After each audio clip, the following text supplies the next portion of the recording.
All right, great play. Thanks everybody for joining. Good night. Bye. All right, everybody. What's up? We are here talking about a debrief of our campaign game of A Most Fearful Sacrifice. It's not my fault. No, wait. Oh, this is my fault. Is that how he sounded? Anyway, this is all my fault. This whole thing. So McMurray and I obviously played it. There's a lot of live stream on the channels and some recorded vids. And then Jeff played through it and posted some vids on it. But he left at when it was about nighttime because Rocket Chickamauga came in. He had to get that to the table. But he played through it. And now he's learned a lot more playing rock. Are you you're through that night, right? Of Chickamauga? Yeah, I'm into just past mid-morning on the second day. Okay, so you've experienced the bivouacking and all that stuff too. So yes. We just wanted to do like a 30-minute. We're going to do our best to get this done in 30 minutes. And hello, everyone watching. Just kind of go through some things that we thought about since it's been a day now. We've slept on it. I don't know, just things that we thought about the game and what we would do differently and all that business. Let's start with McMurray. Why don't you tell them the result in case they didn't watch? Oh, that's true. I expected everyone would watch the 10 hours of gameplay that we did over 2 days. Would you like me to give the result? Yeah. Well, okay. Let's. So I'll tell our result, and then Jeff, you can tell us what was happening at the end of your first day. So we got to 10 a.m. Through 10 a.m. turn on this second day. And the result was, I did not count the victory points because it would have been ridiculous, but the Union crushed the Confederates. They, let's go ahead and show the screen here. So this is the map here. There's Gettysburg, obviously. This is the beginning. We did not play on Vestal. Obviously, we played with the boards, but here's, McPherson's Ridge. Here's the boys coming up the pike. We pretty much kept, this kind of looks like the board, to be frankly, except for it was way more Union stuff all around here. And the Confederates were all right here, what were left. And pushing down south from on the backside of Harris Ridge. But yeah. Yeah, so they were Finnefrock Spur there.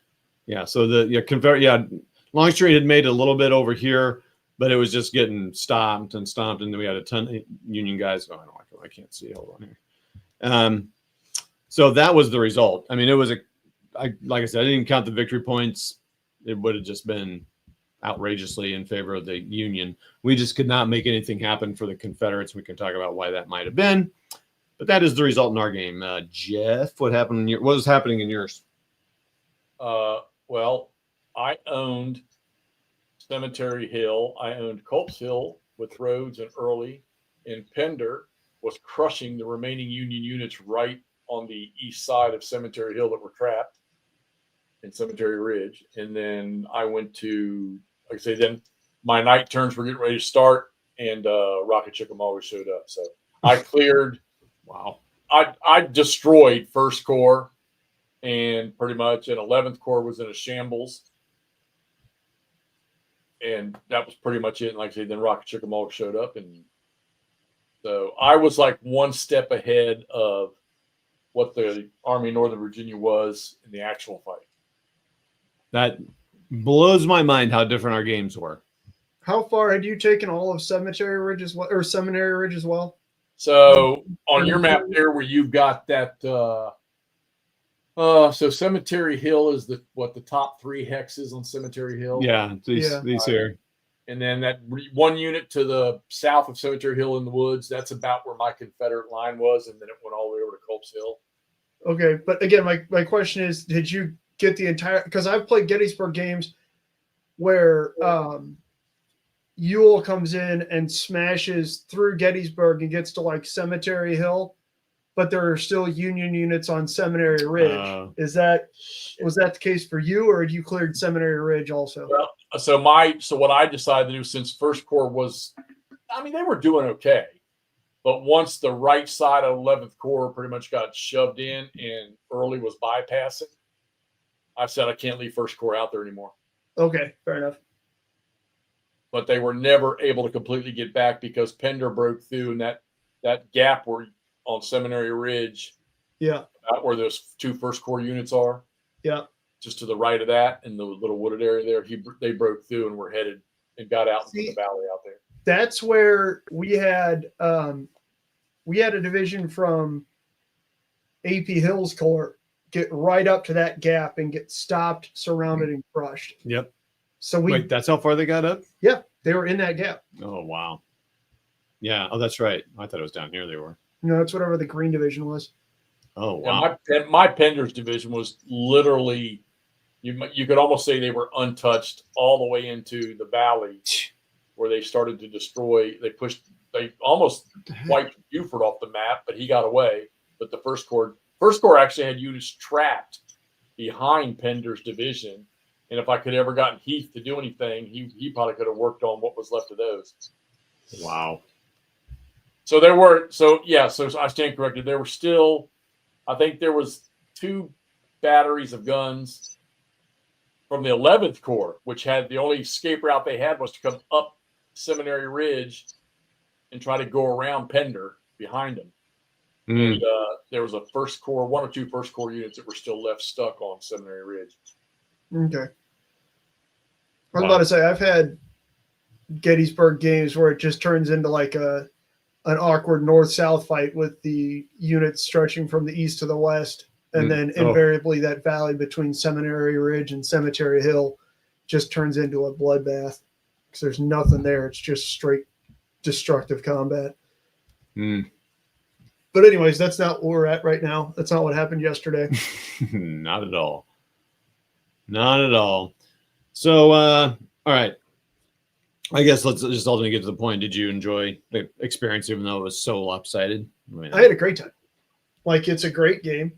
I really enjoy the game. The game can be frustrating in a really, really good way in terms of it's not okay, all of my guys get to do what I want them to. So I want, Ewell's Corps to swoop around this way and everybody's going to go through. I want AP Hill's Corps to keep pushing so that I can just get,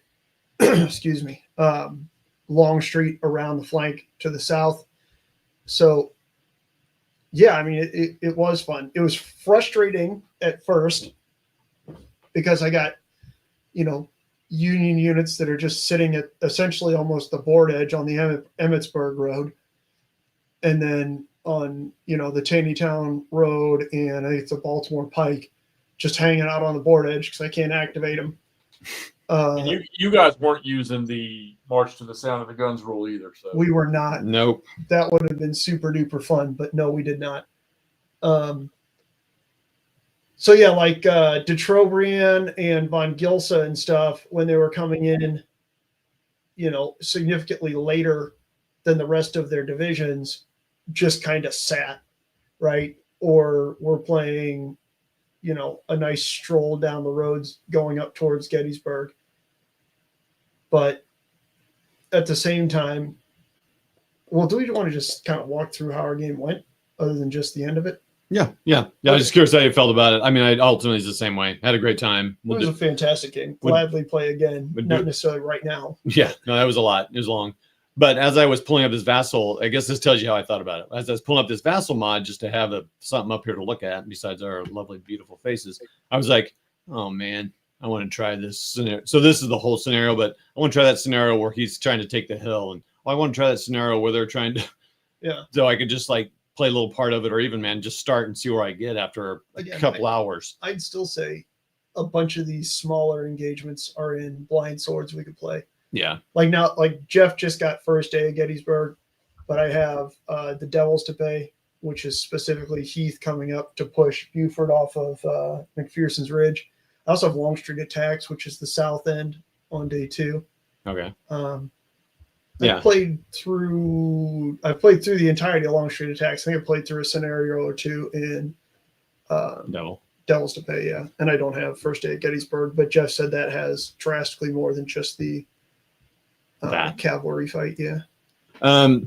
So I think we know the answer from Jeff because he didn't dump this because he wasn't enjoying it. He dumped it because he wanted to get Chickamauga on the board. Just the same system. It's just the brand new game. Like, it's not like he said I don't like Blind Sword or Black Swan. I'm going to play something else. He just switched to a different Black Swan game. What's that? Powell, we're placed in front of a firing squad. Lee resigned and Ewell and Powell. Oh, yeah. Unfortunately for Jeffy, Mars Robert is is been convicted of some sort of unification treason in the, I don't know. Anyways, Anyway, so in our game, yes, as per, general accepted, practice for Gettysburg game, I went hell for leather trying to just overrun Buford and get into Gettysburg at the start of July 1st. Didn't necessarily go that way. I don't know what was in the water that those cavalrymen were drinking. crazy. But it was whatever African warlords drink so that they can't get touched by bullets. And it was working. So, yeah, Buford didn't move very, very much. Cutler managed to get his leading brigade in First Corps up very quickly. First Corps, we had some activations that got two of the First Corps divisions, maybe Meredith and Barnes, maybe red and blue divisions from First Corps. Robinson got up very, very quickly, and were able to support. No, Cutler's over. Are we looking at? Is this what's on the screen right now? Yeah. Okay. That's the initial setup on the Okay. first day. Yeah, sorry, I didn't know if Todd's got it on like his laptop screen and his big computer screen. I didn't know if there's way more technology going on here than I'm used to. But so yeah, we have Buford kind of condense mostly onto those 4 ridge hexes in front of that long slope on McPherson's Ridge, and then a couple on the northern side there towards Oak Hill. But yeah, Harry Heath just was not doing it between poor activation rolls because Harry Heath's division activation card isn't super great, which makes sense because it's Harry Heath. But yeah, he couldn't make Buford budge, and then he had a couple of a couple of brigades that were not doing great and were a little damaged after dealing with those assaults, that then Cutler's brigade was able to come in and just start smashing stuff up. I know if you watch the video recapping the first few sessions we had, Cutler's brigade did sterling service. It later got entirely crushed, but what are you doing? I'm just trying to find the cards. Keep going. Oh, that's all good. They're sitting in a pile right here, aren't they? No, I got them put away. Oh, never mind. Sorry, guys. So anyways, the morning of July 1st was pretty frustrating as both the Confederates and the Union, just in terms of it was just it was a grind on kind of the front edge of Seminary Ridge there. Eventually, like I said, First Corps got up, 11th Corps started entering the table. 11th Corps didn't get quite as mauled as it did historically, and I know in Jeff's game, Ewell was able to bring some divisions on. I know Todd got Jubal early onto Culp's Hill. So the Confederates did actually get to take Culp's Hill, which was cool. Same with, I don't remember what division it was from AP Hill's Corps, like I said, that got into that gap on Seminary Ridge that you can kind of see in the center top of the screen, right by where Cutler's brigade's at right now. He did have a division punch through to there. Unfortunately, both of those divisions were way too far forwards, and Jubal early got surrounded and crushed by all the units coming in up the Taneytown Road and the Baltimore Pike. And that division from 2nd Corps, AP Hill, got crushed and surrounded as well, which did not help the Confederate situation. By the evening of July 1st, the Confederates were kind of in a mishmash down here to the northwest of Seminary Ridge. They did push Buford back one line onto that spur, so they did push him off that front face. They were here. But then as soon as we were able to coordinate getting units from mainly 2nd Corps up behind them, they got pushed back. Latimer's artillery sat on that ridge where you can see the cavalrymen there. No. Latimer, the Confederate artillery, Oh, was right on that ridge where the cavalry are, and they were putting some good fire down. But Pegram. eventually, they just got overwhelmed. Pegram. Latimer's in second corps unless you pulled in. Now, okay, so all right, Stigler's talking about heat. Okay, so Brockenbrow's 3 regiments at Gettysburg, they were the dregs of Virginia. They didn't want to put them in any of the good Virginia units. They stuck them all in that bad one. Davis was what the nephew of Jefferson Davis, who liked to wear dresses, we found out later, and they were pathetic. Archer's brigade, of course, we know what happened to Archer in the fighting against the Iron Brigade. He got snatched, and Pettigrew was the best brigade in the unit, had some somewhat elite cohesion forces. Was it Davis's brigade in that division as well? What's that? Is it Davis's brigade? That's what I said. He was the nephew of Jefferson. Oh, yeah, I'm sorry. Yeah. And they stunk.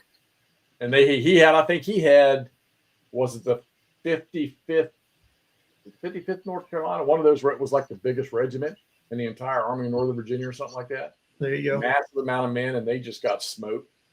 And I don't know what you all did to Pettigrew. I didn't really see, but Pettigrew was one of those units that ran up hard on some First Corps guys from the Union, and it just didn't work out. On the second, I remember asking you guys, did you bring Rhodes down Oak Hill to fight? And you pointed Rhodes out was in Ewell's, Rhodes got smoked, and you all pushed him back to the southwest. He was out of action so fast. I mean, Rhodes is in Ewell's Corps, right, Jeff? Yeah. So Rhodes got stuck over here on the west side of Oak Hill, right, where we just had a bunch of First Corps. Again, we goofed up artillery pretty good. We can blame that on me. To where our Union artillery, I was only moving 1 hex of the artillery instead of the entire artillery brigade. No, that was a mutual goof. It was a mutual goof, but I would say it was really me goof because I was the one reading it. So I read that as a brigade, well, which is how it reads, but I was thinking a brigade was a counter. Yeah. Because I thought that, they had the little battery names on them. Yeah. I thought that was a brigade. So I was firing not even close to enough artillery. Well, and that's how I was activating. So like all those First Corps units were up on Oak Hill with no artillery support whatsoever. And we're just taking kind of gradual fire from, Rhodes was doing that, where you can see Todd's cursor on the north side of the map there. I had some of Rhodes' artillery down on the ridge.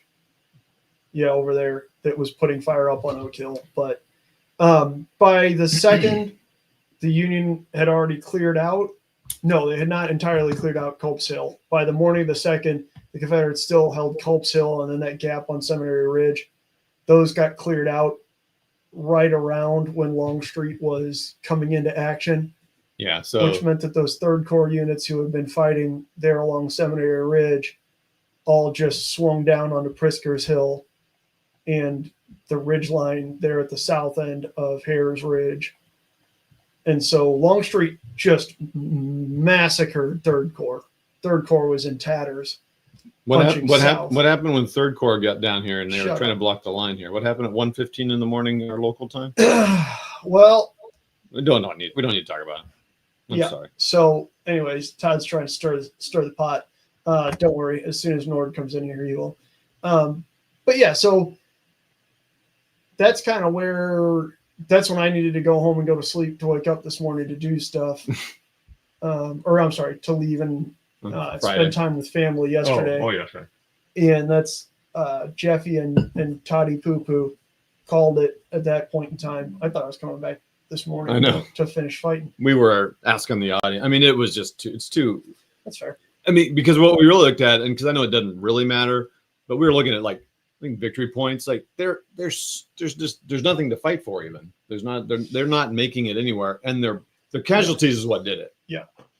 That I can't even imagine what the casualty count was there. So y'all never broke McPherson's Ridge. Nope. With with everything the Army in Northern Virginia had, including having roads coming down from the north, while Early was running all the way to Culp's Hill he had zero support because you couldn't get nothing over there. Now, okay, so we all and you're getting that experience playing GBACW, of playing games where command is leaders having range to units, and those leaders of those units having range down to the regiments and stuff like that, much like GBACW or Line of Battle or some of their stuff. Whereas these games have abstracted the system out, and your division priorities are your command, and and the fog of whether or not an order gets issued is the dice roll on those priorities or on those CNC cards or those core activation cards. Exactly. And what the divisions will accept. And you could never develop enough. And then and games go the way dice go sometimes. Yep. Yeah, the division priority was definitely something I think we could do better when we're, especially for the North, as they're trying to march all these guys up the road. We had guys all the way back and all over. And I thought what we needed to do with them is swap out division priority, just keep them rotating. Because what we would do is we'd get a unit up there and like, we're going to battle with them. It's like, well, no, maybe they need to sit back, let their boys catch up with them. Yeah, we'd get like one division from each Union Corps to the front. And then all of a sudden it was one of those, well, crap, now we kind of have to activate them because they need to fight. But that means that the other guys are just sitting on the road not doing anything. Yeah. We also did randomize the event cards. Yeah. Which I feel like if we had been playing against each other, we would have kept things like fast couriers and whatever that allow us to activate. Command coordination. Yeah, that allow us to activate units, whether that's a division or a brigade, independently from their core and division activation, which might have another thing that happens.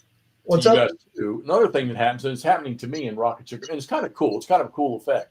Like, so you've got Early sitting over there by himself on Culp's Hill, and then this massive onslaught happens over here around McPherson's Ridge.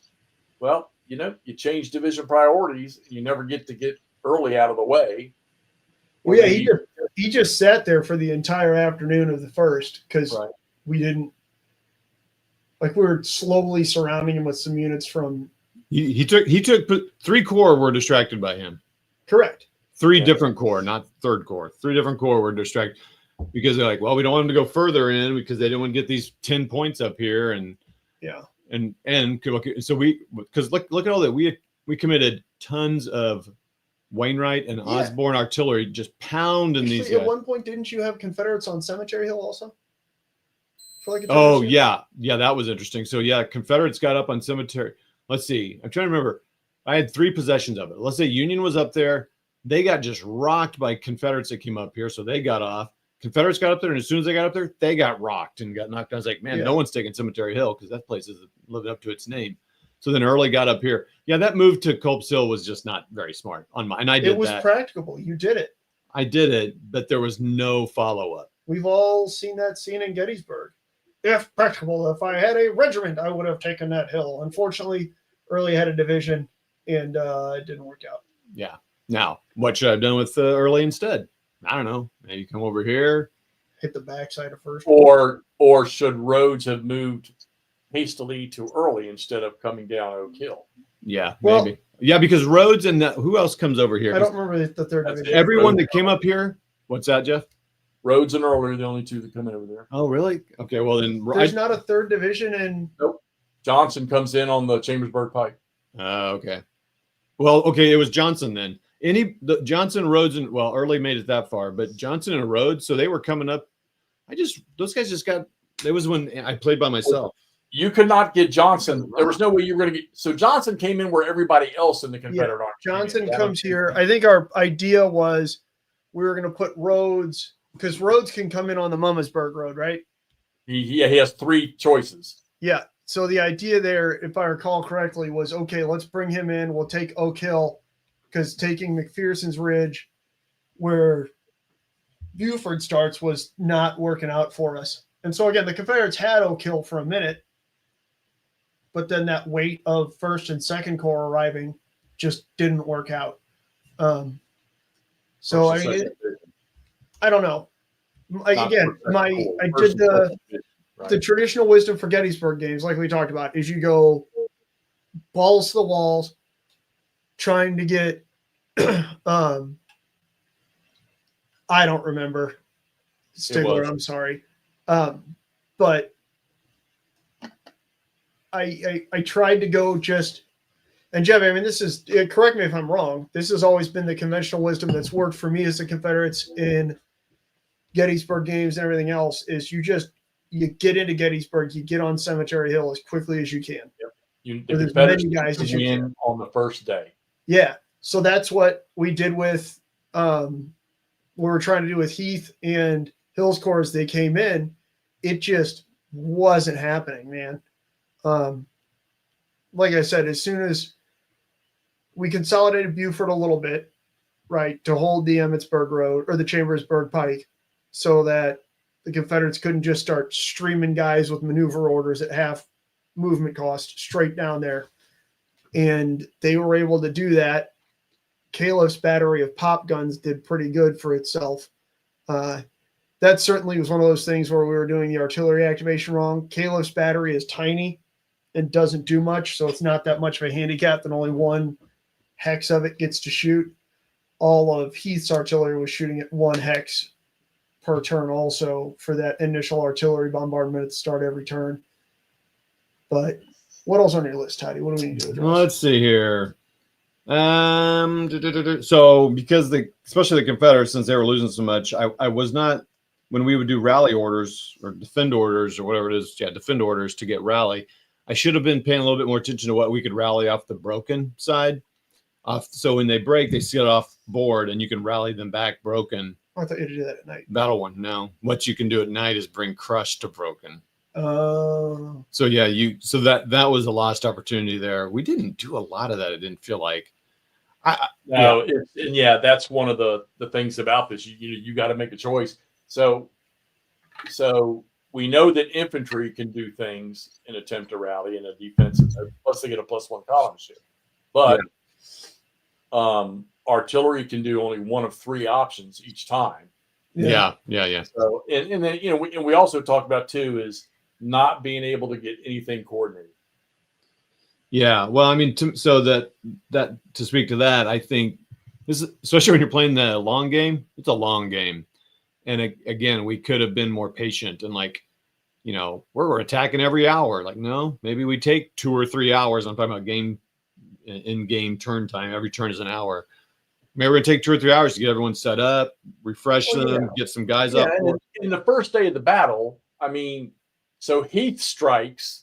Pender is on the map. I mean, he comes into play and he's just held back because they really don't think they need any more than Heath. And then all of a sudden Rhodes shows up and Pender still hasn't moved into the attack. And then Early shows up. Pender still hasn't moved into the attack. And then finally Heath has taken such a beating that they start to move Pender forward. Now I keep asking, well, what if Pender had been moved forward faster? Right. And put more pressure on the First Corps. But Lee had not gotten to the battlefield until lunchtime. So A.P. Hill, who was sick, I guess, as he was quite a bit in the later parts of the war, he did not push Pender to the front fast enough, I don't think. I was trying to get everybody that I could forwards to attack. And it took me a few turns to understand, okay, here's how we got to or how we need to organize in order to then execute successful attacks that might actually work. I don't know. Stigler, you're right. It was Cemetery Hill, bud. And there you go. And we never got to look at it. I wish I could have took you guys over there to the other side of the cemetery.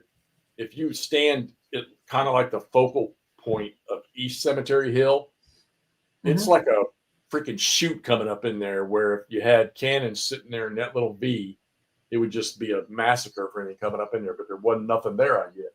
There wasn't a whole lot there.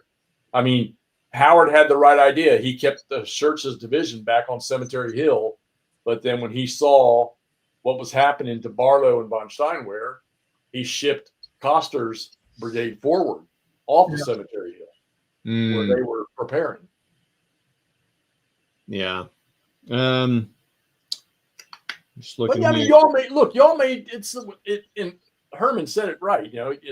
Reading that comment on YouTube about don't follow the narrative, don't follow the script. No, we just about playing these games, and that's what I'm not going to lie to you. While I'm curious about the way things happen, I thought what you all did was so freaking intriguing and fun that It was a whole different out. I'm not gonna lie, I've never played a Gettysburg game where the Army of Northern Virginia didn't chase the Yanks back to the high ground on the south side of Gettysburg, and you all just proved that could have been done. Well, yeah. Oh man, what was I going to say? Oh, well, we had a crazy like follow up. What's it? Yeah, follow up combat. It's not the word for it, but we had a crazy one that had three breakthrough attacks in a row. That was weird. I kept rolling boxcars as Confederates, and so they kept getting the doubles, and then that pushed them on. Okay, you get another break or another follow on attack, and then I did it again, and we got another follow on. It was that was when Longstreet was coming up to just start smacking the bejesus out of Third Corps down to the south of McPherson's Ridge. So that was a crazy example. That doesn't happen very often. Or anyway, but that was just an example of what happened a few times in places where people would get like early on all the Culpsillas, like the extreme example. You just got too far ahead, and then they just would go broop and just get surrounded and dead. Like the guys that got up here. It just wasn't a right attack. It's not. They're not panzers. They're not going to go boom poo shut up here and go and it's just that's just not how it's. Well, except for you had that one guy going up and down the. When Cutler originally was able to make it up to Buford's position, there were a number of Harry Heath's brigades and demi brigades that were kind of beat up, and he just went back and forth up and down that front side of McPherson's Ridge a couple times, just smacking the Jesus out of Harry Heath's guys. Yeah, Cutler did do that. But one thing that we were talking about is I have a tendency in games sometimes to build these Death Star stacks, right?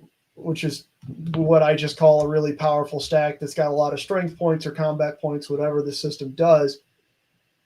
And it really doesn't work out very well in this system, which makes sense because all of a sudden you might roll and they don't activate, right? Maybe you get one brigade activation for that division, and if you got a couple brigades in that stack, then all of a sudden, oh man, that's not good. Yeah. Or maybe the Union gets their division activated and does really good, and then they pull fast orders on one of the other cards, or the Meade card, and then that division gets to activate again, and you just get surrounded. And most of the time, those stacks get just absolutely cut apart by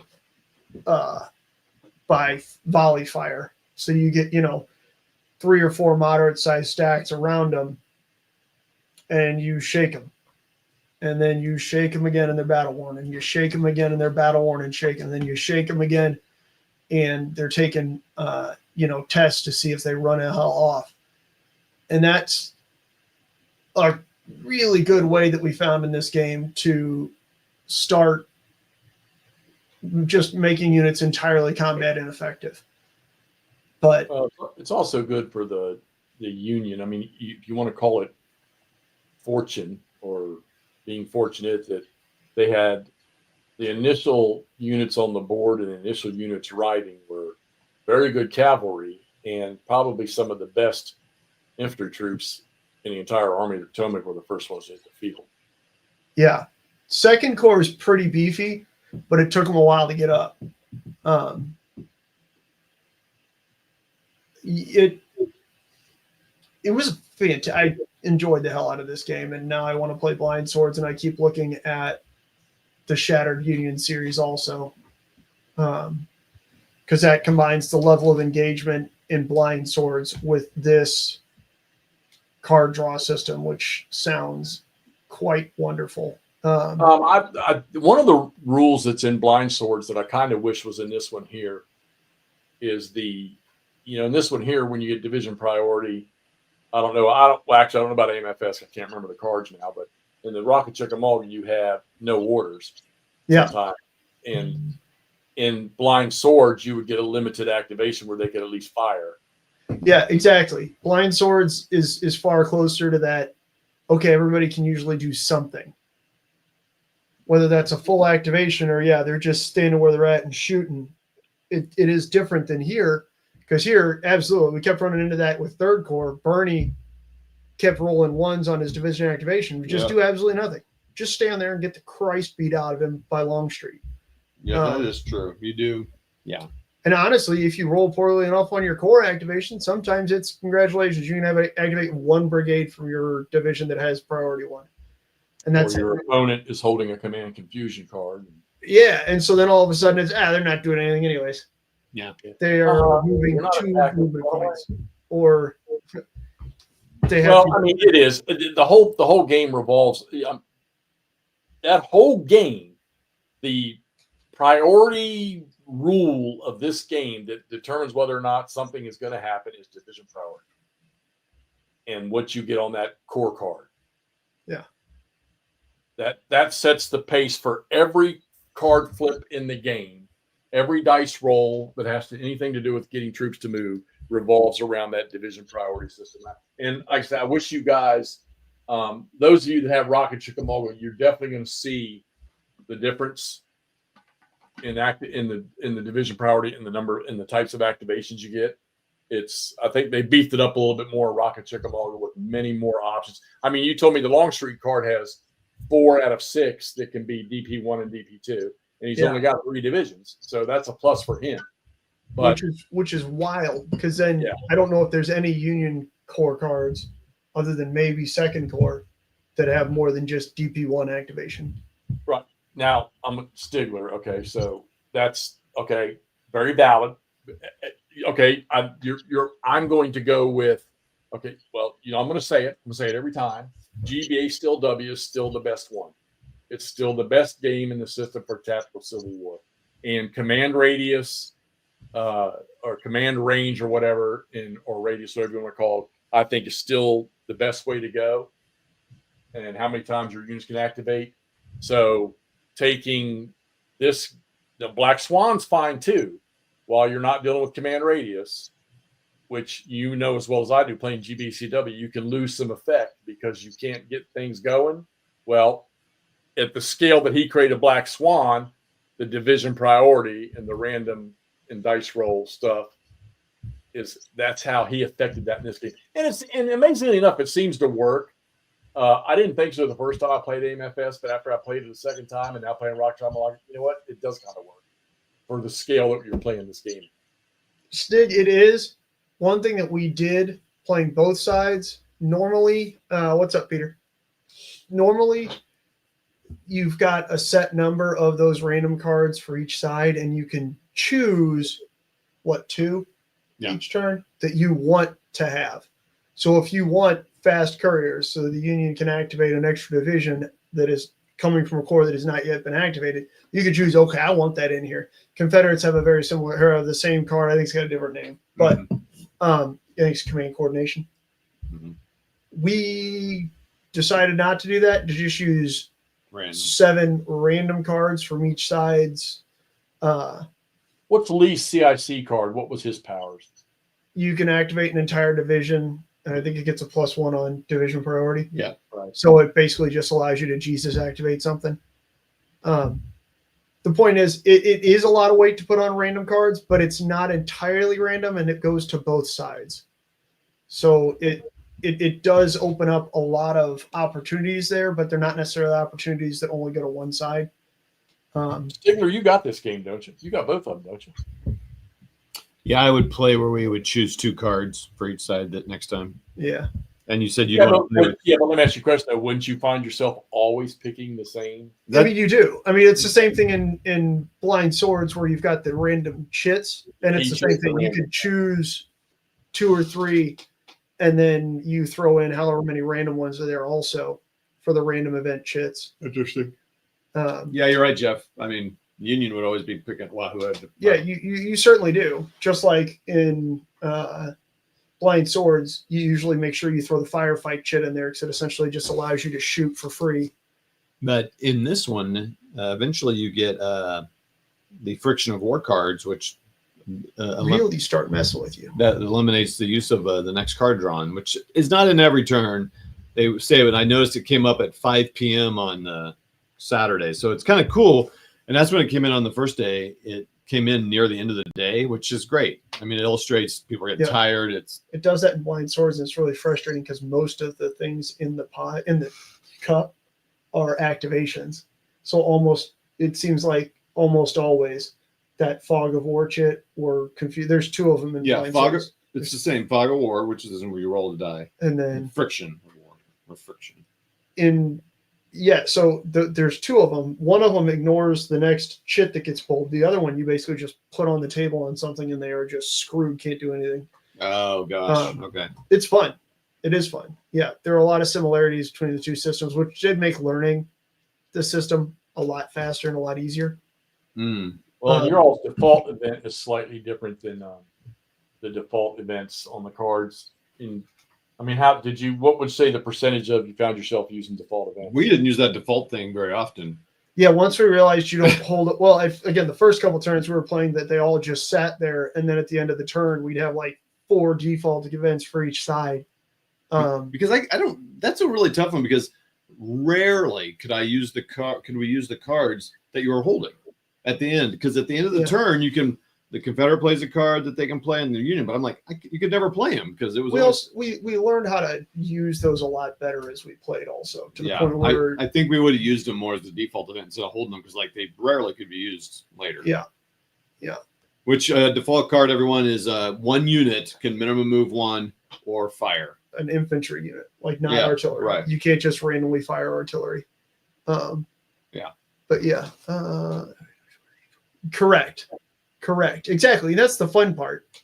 I agree with you, Stigler. And that's what there's a couple miniatures games that kind of harness that just chaos and obnoxiousness.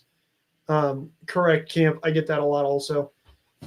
Chain of Command, just for you miniatures players, if you have not played, play it. It also captures that command chaos and battlefield chaos very, very well. Very tough. Todd won't play it with me anymore. You can go back and watch our John Blake Gap videos from a couple years ago. And then you can watch our end of the year recap where he says that was his worst experience of the year. Oh my gosh, someone's holding on to some memories like Yule going back down here at the bottom. People don't forget.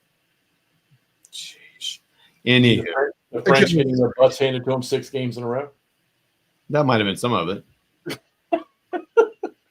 Well, yeah, you're right, Achilles. What else do we have? Let's see what else. I don't know. The night turn, just prep a little bit better for that. I thought about it, but then I kept kind of moving people.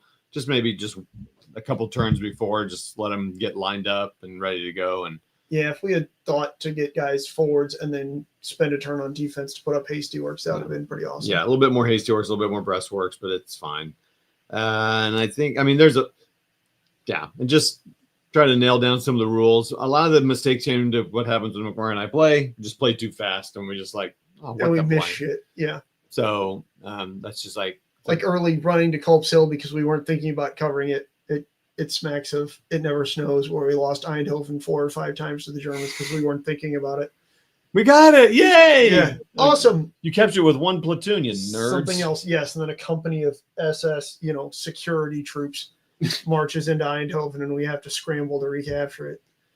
Anywho, it was a great experience, and I mean, this is why I'm enjoying this game and GCACW because and the more I read about ACW, because I'm learning about all this, it's like these guys were fighting, they hated each other, just this crazy stuff.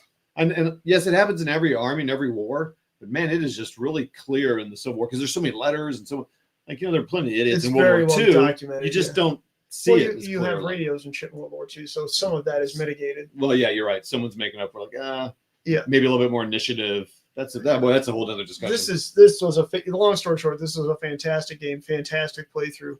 We'll happily play it again. Again, not necessarily right now, but we will certainly be playing it again because it's delightful. Yes, you are fatigued the whole day, the whole next day, which is a minus on your command rolls and something else. Yeah, so there's 2 night turns and a dusk turn.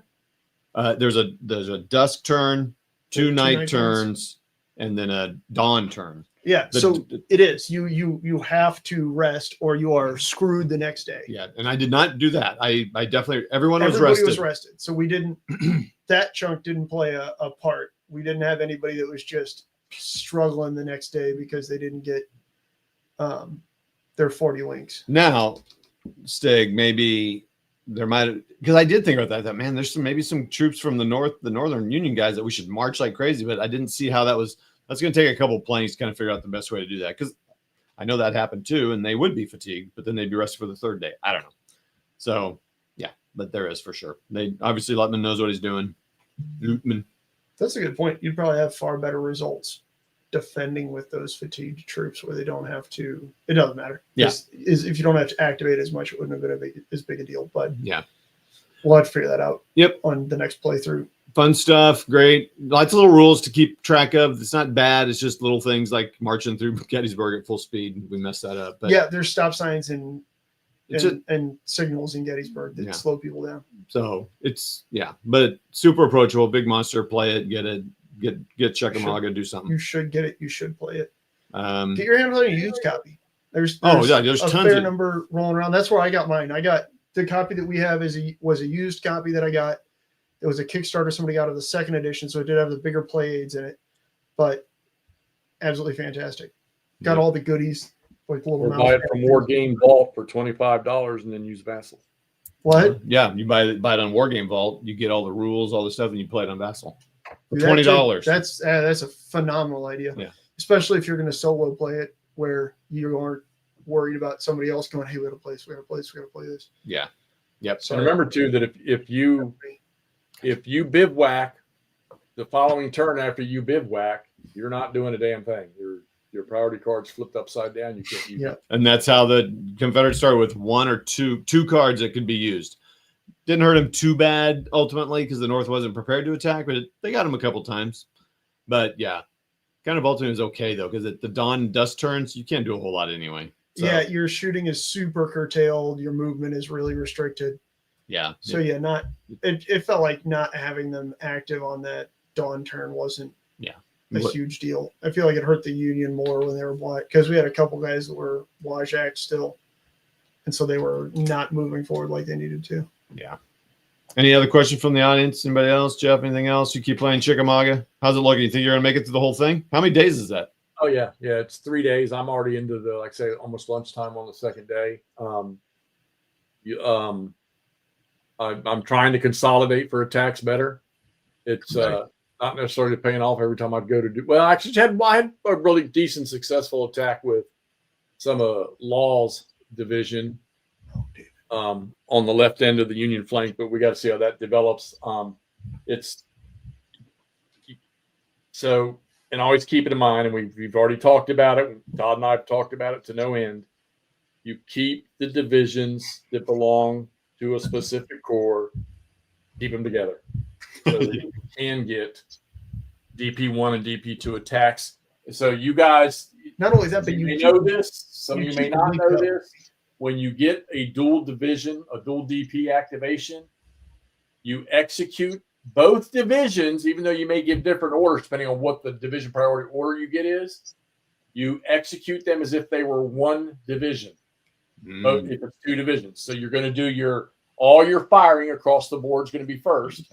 Yeah, you made me do division priority 1 and then division priority 2. That's how I read it. This guy, and then you do this. You got to remember, you got to do all your stuff in sequence: fire, then your movement, and then after move. Now, so the prime example, I had it last night, was Law's division got division by group with all their artillery, and Johnson's division got division by brigade. Mm-hmm. So what you do is you're going to set all your orders ahead of time. So you may have each brigade in Johnson's division doing 3 different things, but all of Law's division is all got to do the same thing. So you go through and you do all your fire for both divisions. And then when you go to execute your movements, you'll apply the movements by what order you gave the whole division or each brigade. And then you'll final it out with your close assault stuff. That's how you get massive attacks going. And that, I wasn't doing it right either until recently. So I kept asking myself, how beautiful this thing is. Division priorities if you can't. This whole game is gorgeous, by the way. Again, in case you need more selling. Wonder how much it would be to print one of these things with Dan the Man on the front of it. Well, it would take a lot less color. Yeah, you'd only need half the pages. But yeah, it's a wonderful game. It's a fantastic system. I'm excited beyond belief for Antietam. That's going to be fantastic. Agreed. One day, one small contained battlefield. I feel like it's going to be it could be a one mapper. We saw that battlefield. That battlefield is tiny compared to this one. Yeah. Like, unless I'm way off base, Jeffy, correct me if I'm wrong. You can see the whole battlefield from the tower at the head of Sunken Road. Exactly. That could be super cool. Again, dude, I really want to get a Shattered Union game, Jeff. Well, I thought you had one. You had the Champion Hill one, don't you? I don't have Champion Hill. I Well, thought I about bought all getting three Champion of them off of War Game Vault, and I'm going to play them on Vassal. Hill. Okay. I was thinking about either the one that focuses on Bronner's Farm or Cross Keys Port Republic. I know you're super jacked for Cross Keys Port Republic because it's your boy and it's right by your house. Yeah, I played both of those in GBACW. So, and Stigler, get these. Come on, can't you cheat and send us a copy of the basic rules so these guys can start playing? Stigler, you're a wonderful person. I always really enjoy talking to you. Your games are beautiful to look at. The counters are awesome. I am too stupid for GBACW. If you can get me a copy of GBACW for Dumb Nuts, I will be delighted to steal all of these games that Todd has up here, and then all the spare copies that Jeff has. Jeff's because 23 copies of each. 7 or 8 copies of every GBACW game. He's starting a GBACW online store here soon. Yeah, it will be super cool. I am excited for Three Dog to come out. Say, I know Jeff's going to lose his mind because he's got like 4 copies of that coming. This guy's got a copy of Three Dog coming, which means I'm going to immediately come over here and steal the Dum Dum rules. So I think I have 1 or 2 really old ones. I know I have the Baton Rouge one. What's the other one, Jeff, that I got in that great big bundle of SPI games? I don't remember. But point is, that'd be pretty cool. Very excited for that. I know you don't like that system, but it gets me buying more games, and I will invariably buy Swords and Bayonets. Which system? Huh? What were you talking about? GBACW for Dum Dums. Oh, yeah. I mean, look, I'm not gonna lie. I'll look through the rules because I want to see if Look, first off, I know that Dick and the gang they know what they're doing, and I after Dick cornered me and straightened me out in Gettysburg a few years back about what the purpose of that rule set is, I completely understand. If it'll pull people into GBACW, then maybe it'll push them into playing, the full set of rules. So I just figure out, look, plain and simple. I want to see the rules. I'm going to look at them to see what, lightness they put into them. Will Hexy ever play him? Probably not a chance in hell.